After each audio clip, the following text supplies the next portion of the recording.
प्रातः स्मरणीय त्याग मूर्ति वीतराग परम तपस्वी श्री सतगुरुदेव जी महाराज, अर्चनीय वंदनीय धर्म स्वरूप पुरस्मात भक्ति स्वरूपा मातृ शक्ति प्यारी बहन,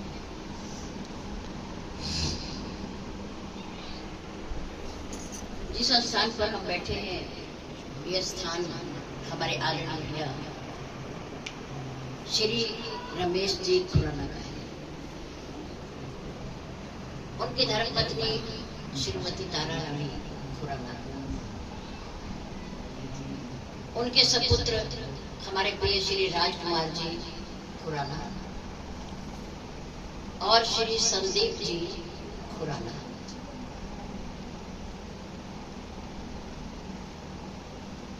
और एक और हमारा इस परिवार का बालक जिसे हम काका कहते हैं, आप सभी परिचित हैं हमारे परिवार से।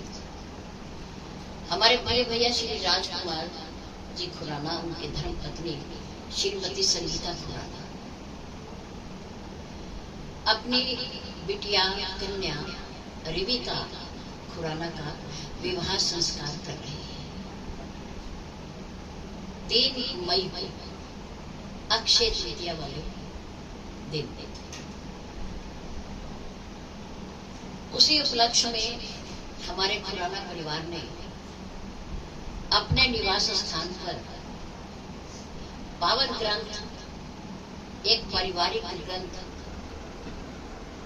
श्री रामचरितमानस का 24 घंटे का अनवरत पाठ, जो कल प्रातःकाल 9 बजे से चल रहा है, आप सभी ने उसमें अपनी उपस्थिति दर्ज कराई। आप सभी ने उसका आनंद लिया। आज अभी मेरे से पूर्व आप श्री सरस्वती महिला मंडल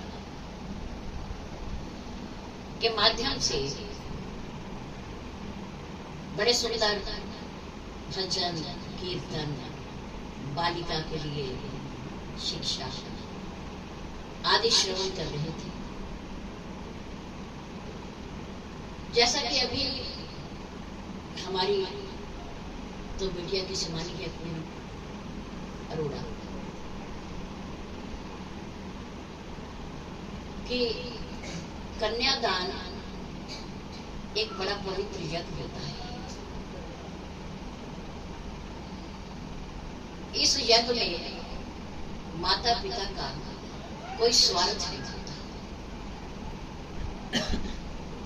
और जितने भी यज्ञ किए जाते हैं, शुभ कर्म किए जाते हैं, उनके पीछे कोई ना कोई हमारी कामना होती है, हमारा स्वार्थ होता है। या वो स्वार्थ पहला पूरे हो जाता है और या फिर स्वार्थ को पूरा करने के लिए किया जाता है। लेकिन कन्यादान का एक ऐसा संस्कार और पवित्र यज्ञ है जिसमें माता पिता अपना तन, मन और धन तीनों प्रकार से बच्ची के प्रति, उसकी खुशी के लिए, उसकी प्रसन्नता के लिए, उसका भावी जीवन सुखमय हो, इसके लिए भरसक प्रयास करते हैं।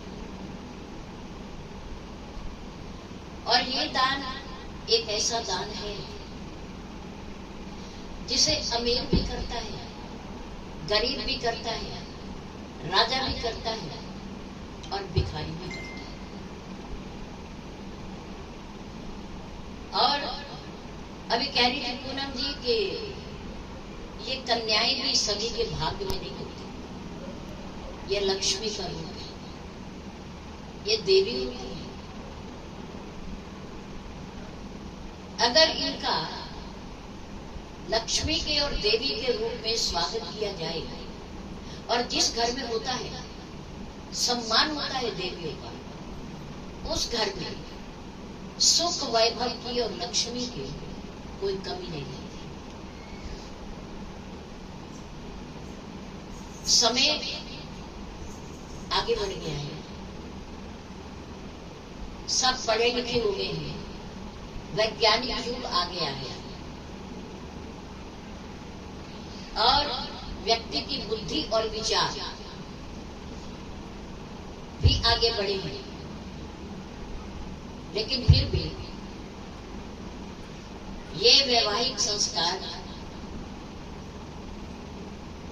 ये परिणय संस्कार, ये विवाह संस्कार, ये कन्यादान का संस्कार, ये पाणी ग्रहण संस्कार हमारी संस्कृति, हमारा सनातन धर्म, जिसमें इसे एक पवित्र बंधन माना गया। अग्नि को साक्षी मानकर वेद मंत्रों के द्वारा ब्राह्मण लोग, विद्वान लोग वर और वधू के वस्त्र में गांठ बांधकर फेर लेते हैं बच्चे। ये बड़ा पवित्र बंधन है, इसमें टूटने का कोई समझौता नहीं है,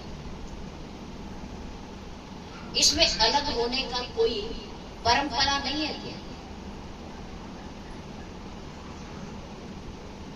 कोई भी बालिका,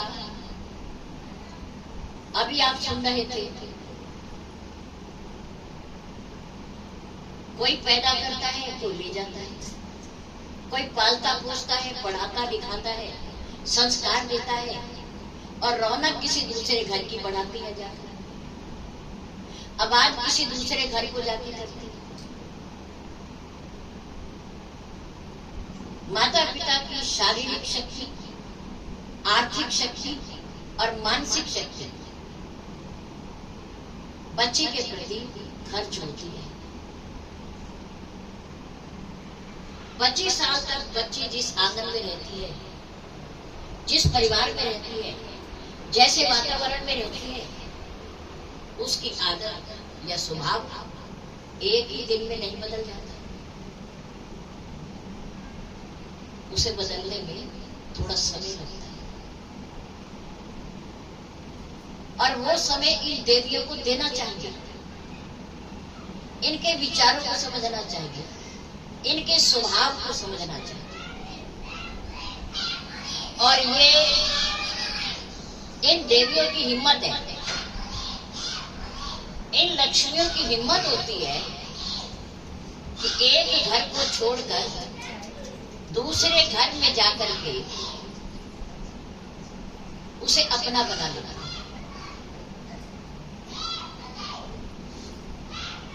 और ऐसे व्यवहार करती हैं जैसे मानो सदा से यही रहती है। ये इनका दिल होता है, हर कोई ऐसा नहीं कर सकता। माता पिता को, भाई बहनों को, संबंधियों को छोड़ करके दूसरे घर पे जाकर के दूसरे परिवार को अपना मान लेना और उनके लिए अपनी सेवा का दान देना, उनके कथन अनुसार चलना, उनकी परंपराओं को, रीति रिवाजों को स्वीकार करना, ये एलिये की हिम्मत होती है। श्री रामचरितमानस जिसका आपने पाठ रखा, उसमें भी ये सब हुआ है जो हम करने वाले। भगवान शंकर और मां पार्वती का विवाह हुआ है इसमें, और भगवान राम और मां सीता का विवाह भी हुआ है इसमें। वैसे इसमें 4 विवाह की कथा है।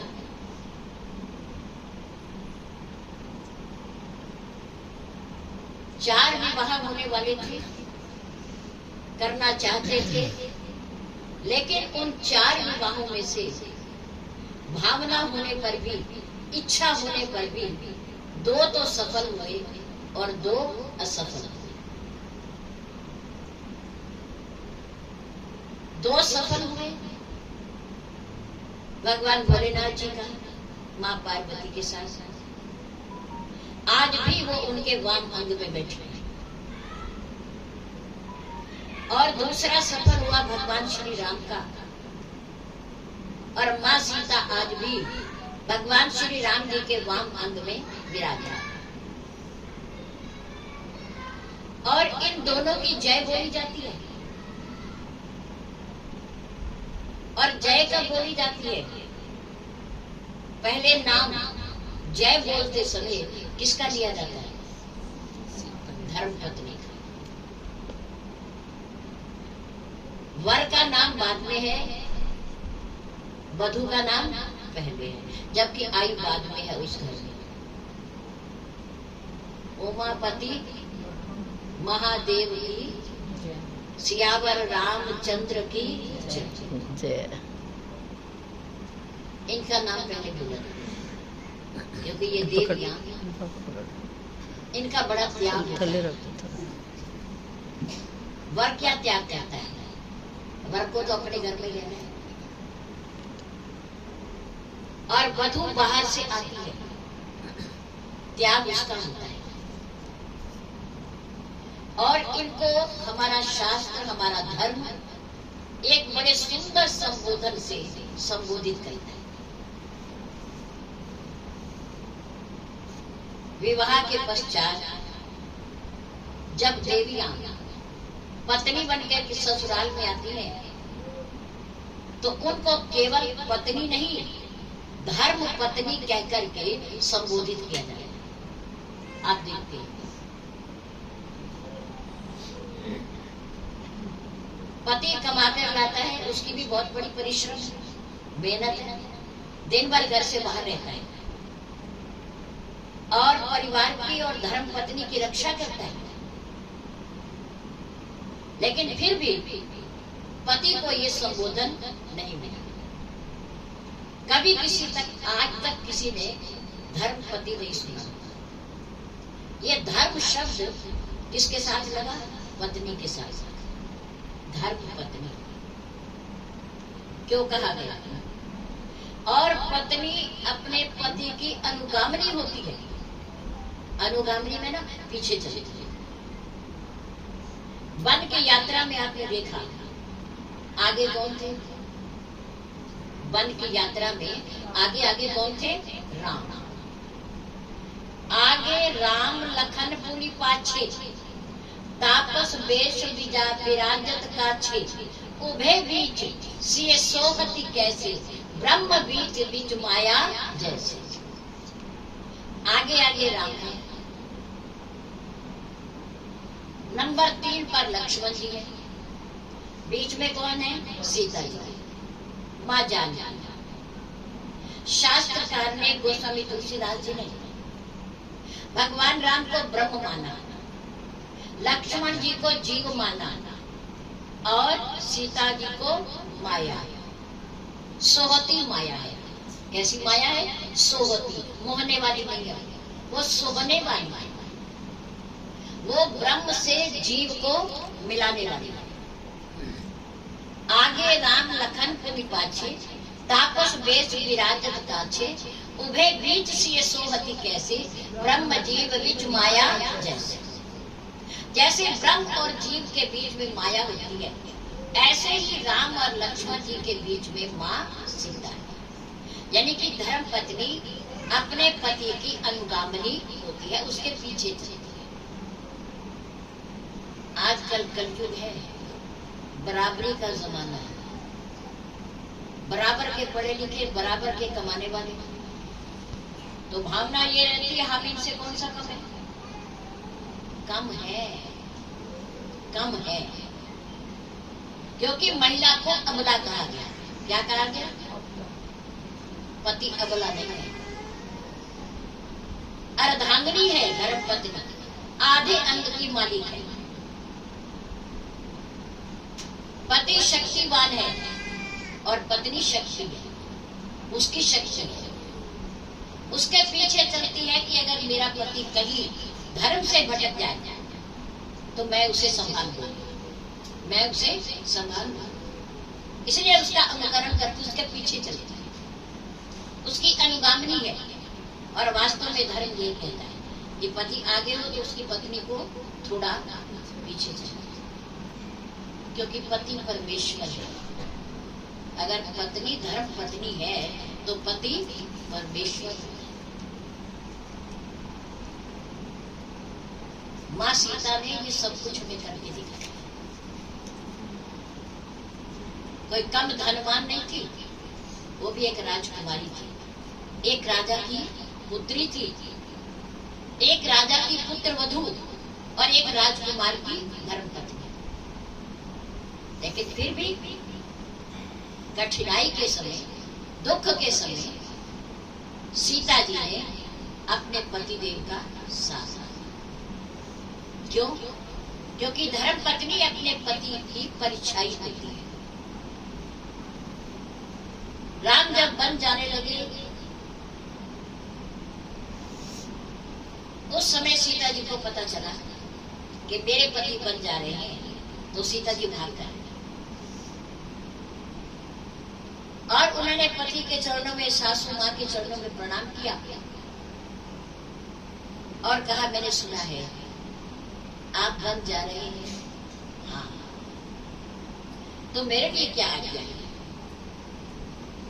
प्रभु राम ने कहा, सीते तुम्हारे लिए ये आज्ञा है कि तुम अपनी ससुराल में रहो। मेरे बाद मेरे वियोग में जब माता पिता दुखी हो तो तुम उन्हें सांत्वना देना, उन्हें समझाना, उन्हें धैर्य देना और इनकी सेवा करना।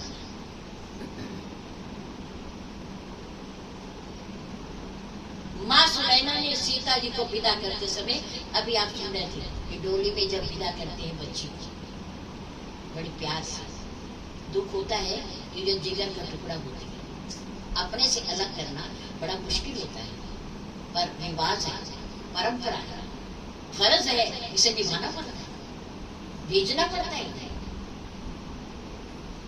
और जब हम वर ढूंढने लगते हैं तो हम कितने परेशान होते हैं, कितने दुखी होते हैं जब समय पर नहीं मिलता।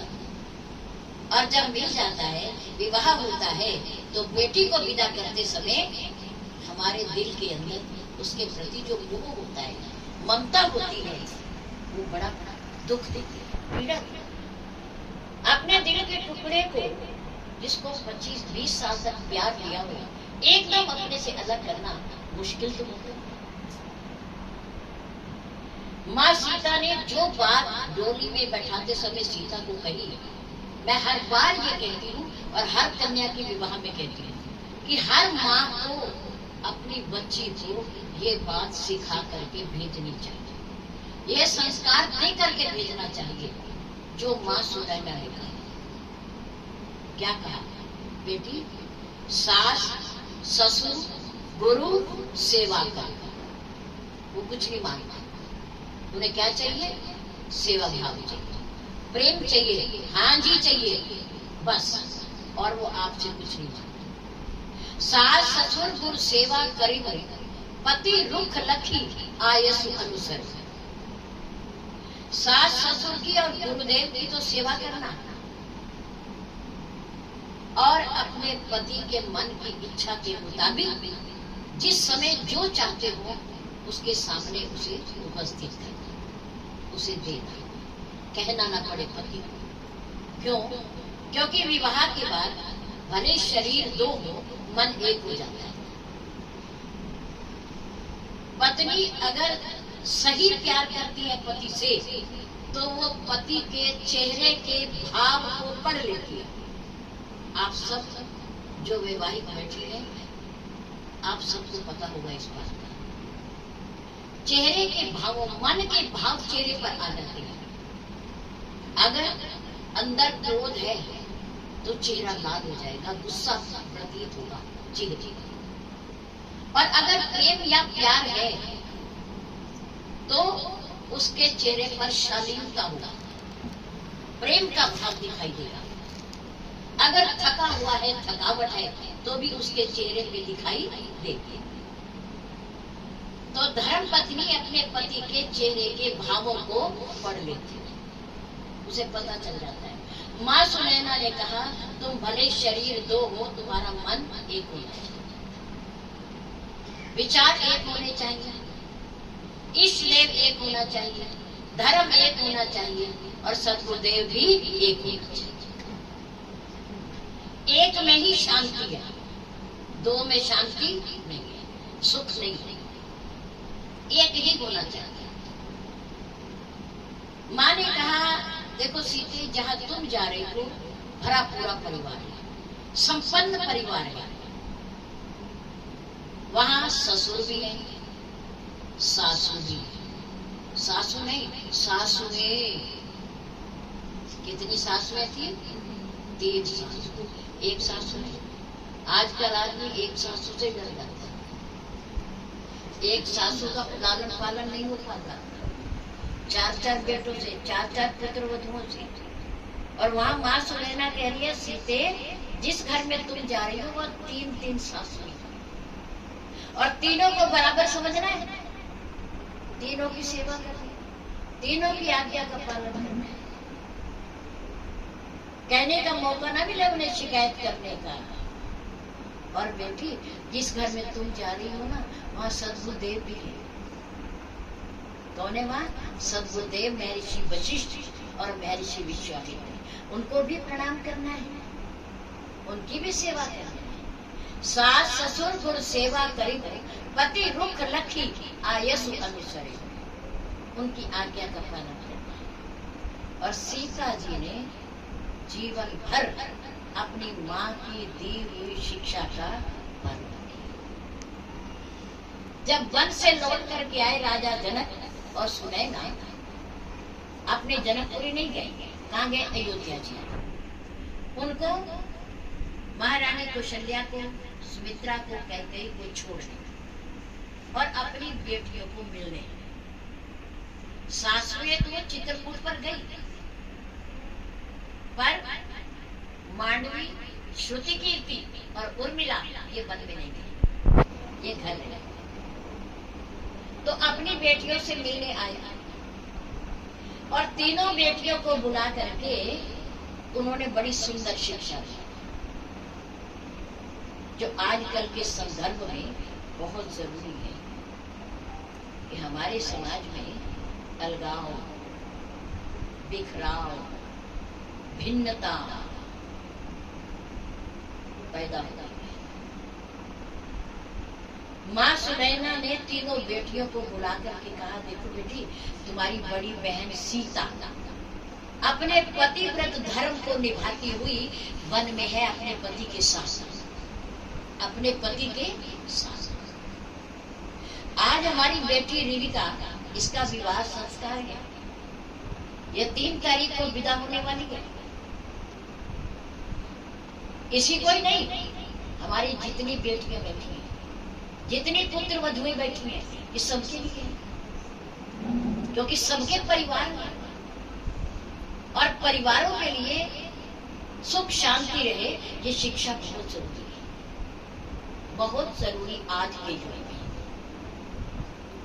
माँ सुनैना ने कहा, देखो मांडवी, उर्मिला, श्रुति कीर्ति, बैठो, बैठ रहे।